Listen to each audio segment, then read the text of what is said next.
Question number 25, return of grant related to depreciable assets. Question बोल रहा है कि Blot limited is a newly formed company that is considering entering the ink business.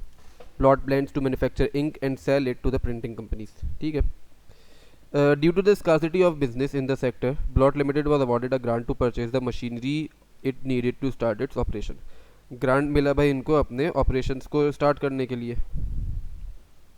The grant was awarded to Blot Limited on 1st January 2016 for an amount of rupees 250,000. ये grant की amount आ गई।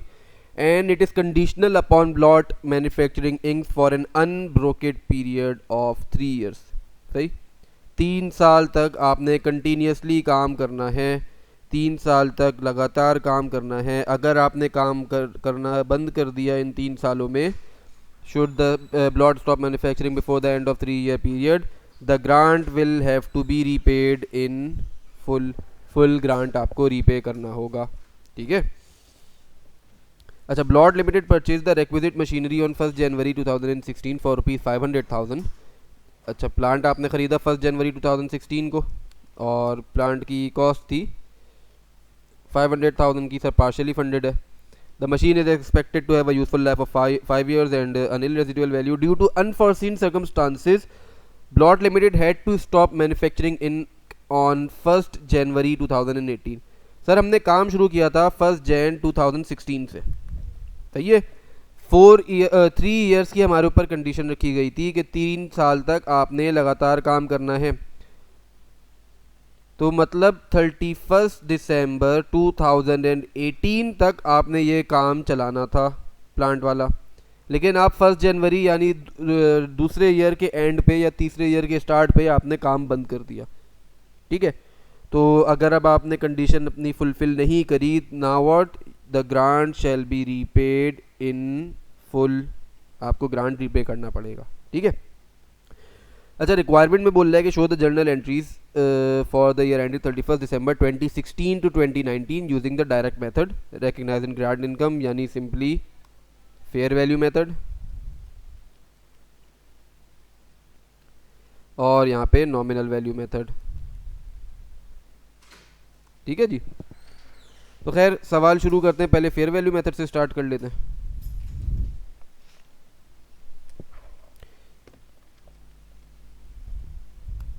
Solution using fair value method. ठीक है। Grant मिला मुझे 1st Jan 2016 को। Fair value method है, entry पास करूंगा cash debit and DGI credit ऐसा, और तारीख अमाउंट इसकी होगी 250,000 की।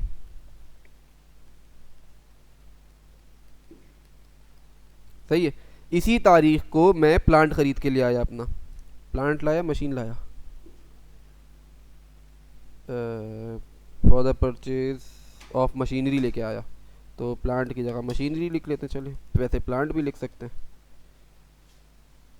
Machine debit and cash credit. Sir 500,000 की आपकी मशीन थी। सही। 31 दिसंबर आया 2016। मैंने क्या किया होगा सर, 31 दिसंबर 2016 को मैंने अपनी मशीनरी को डेप्रिशिएट किया होगा।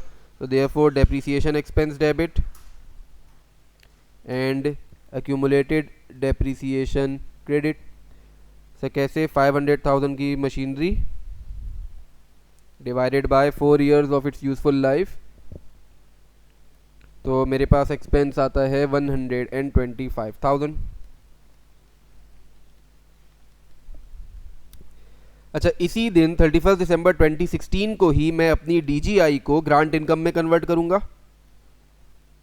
1 साल मैंने ग्रांट की कंडीशन फुलफिल करी, now I am eligible to recognise the income.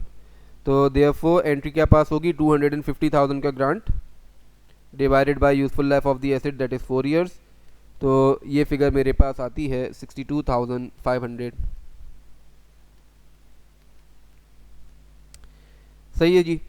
अगला साल शुरू हुआ 1 जनवरी को, तो खैर कोई एंट्री पास नहीं होगी। 31 दिसंबर 2017 को मेरी नेक्स्ट एंट्री पास होगी for again depreciation expense.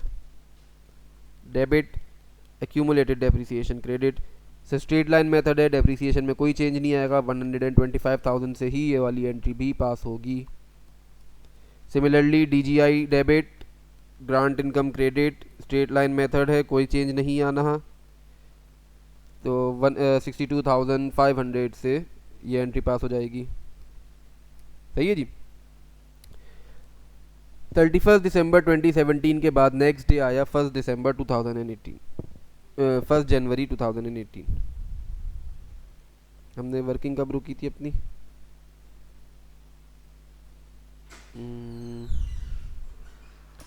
On 1 जनवरी 2018 को हमने अपनी मैन्युफैक्चरिंग रोक दी। तो मैन्युफैक्चरिंग रोक दी मतलब मुझे अब ग्रांट को रिवर्स करना पड़ेगा। सर रिवर्सल किस तरीके से अकोमोडेट करूँगा? पहली चीज़, मुझे पेमेंट करनी है, कैश तो क्रेडिट होना ही है, हर हाल में क्रेडिट होना है। फुल रीपेमेंट थी तो 250,000 की रीपेमेंट मैंने रिकॉर्ड करी। सही है। इसके जवाब में डेबिट क्या हो रहा होगा? फर्स्ट थिंग फर्स्ट, DGI का रिमेनिंग बैलेंस रिवर्स होगा। टोटल बैलेंस था DGI का 250,000। ड्यूरिंग द पीरियड आपने दो पेमेंट्स करी, एक 62,500 की ईयर 2016 में एंड 62,500 इन ईयर 2017। सही है जी। तो ये फिगर आपके पास आई 125,000 की। सही है। Remaining difference will be the reversal of grant income. सही। तो रिमेनिंग डिफरेंस 125,000 ये आ गया। सही है जी।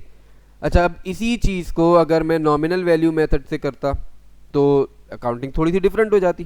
सही है। खैर उसको थोड़ी देर के बाद जाके देखते हैं। अभी हम अपना सवाल मुकम्मल कर ले। हमने 31 दिसंबर 2019 तक की वर्किंग करनी है, तो 31 दिसंबर 2018 को मैं एक और एंट्री पास करूंगा, depreciation expense debit and accumulated depreciation credit. Sir straight line method है, डेप्रिसिएशन में कोई चेंज नहीं आएगा, 125,000 से ही डेप्रिसिएशन चार्ज होगी। सही है। और कोई एंट्री पास नहीं होगी क्योंकि ग्रांट रिवर्स कर चुका हूं, तो मतलब 2018 31 दिसंबर को मैं DGI में से ग्रांट इनकम में कन्वर्जन कोई नहीं कर रहा हूँगा। सिमिलरली मैं यही चीज़ लेके 31 दिसंबर 2019 पे चला जाऊँगा, सिंपली एक डेप्रिसिएशन एक्सपेंस की एंट्री पास करूँगा, depreciation expense debit and accumulated depreciation credit. Straight line method है तो 125,000। सर यहाँ पे आके सवाल की पहली रिक्वायरमेंट मैंने मुकम्मल करी। अब शुरू करते हैं सवाल की दूसरी requirement, solution using nominal value method.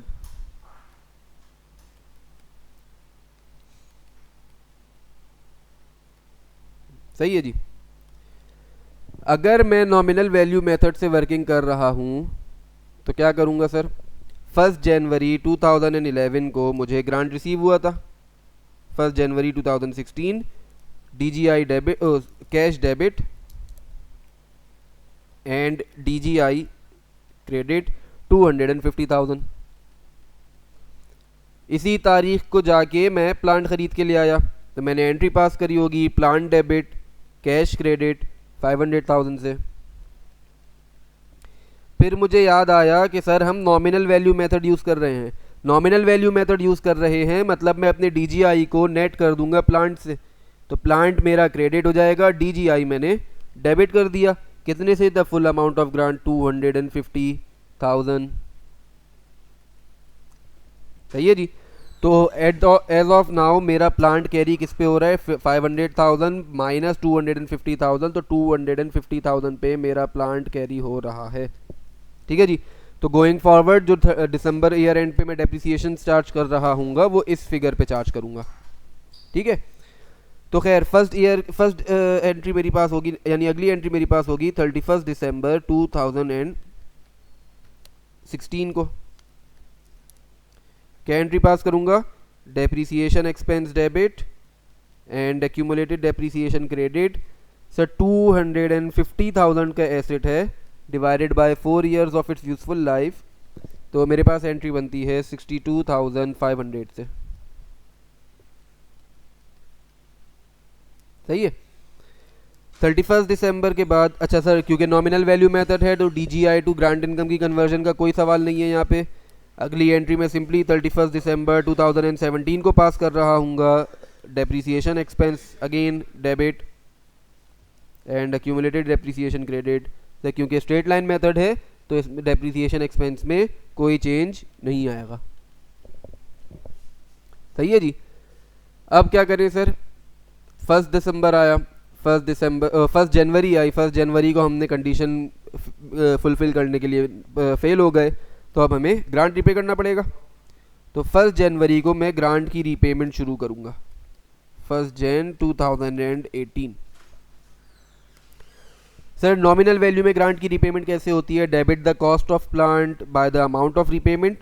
तो प्लांट डेबिट एंड कैश यानी अमाउंट ऑफ रीपेमेंट मैंने क्रेडिट कर दिया। कितने से सर? 250,000 से।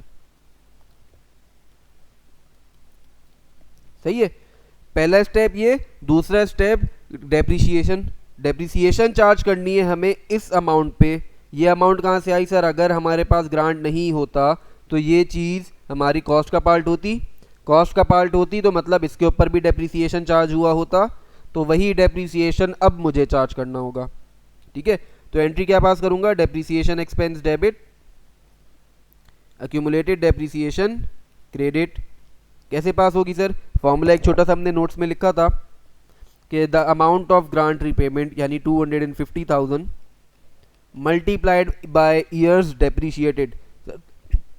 2 साल से डेप्रिशिएट किया है सर मैंने इसको, और divided by total useful life जो कि 4 ईयर्स है। तो मेरे पास फिगर आती है 125,000।